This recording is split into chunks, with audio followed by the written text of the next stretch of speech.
భారతదేశంలో సెక్యులరిజానికి సంబంధించి భలే అర్థాలు ఉంటుంటాయి. ఎవరి అర్థాలు వాళ్ళయే ఉంటుంటాయి.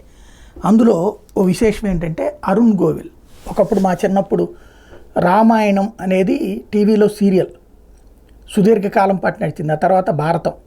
రామాయణం సీరియల్లో రాముడి పాత్రధారి అరుణ్ గోవిల్ తాజాగా తను ఎంపీగా విజయం సాధించారు ఎన్నికల్లో. ఆ సాధించినటువంటి సందర్భంగా తను ప్రమాణ స్వీకారం సందర్భంగా జై శ్రీరామ్ అన్నారు. అందుకు ఆయన మీద ఆగ్రహం వ్యక్తం చేశారు సమాజ్వాదీ పార్టీ అధినేత ములాయం సింగ్ యాదవ్ కొడుకు అఖిలేష్ యాదవ్.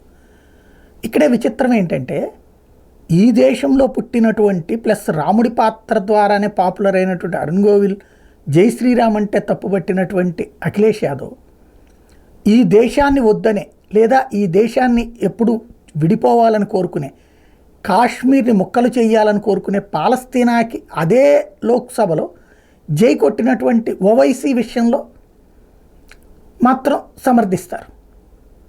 అంటే కాశ్మీర్ ముక్కలు చేయాలన్నా నో ప్రాబ్లం, ఈశాన్య రాష్ట్రాలు ముక్కలు కావాలన్నా నో ప్రాబ్లం, బట్ జై శ్రీరామ్ అంటే మాత్రం అదొక బూతుగా వినబడేటటువంటి పరిస్థితి.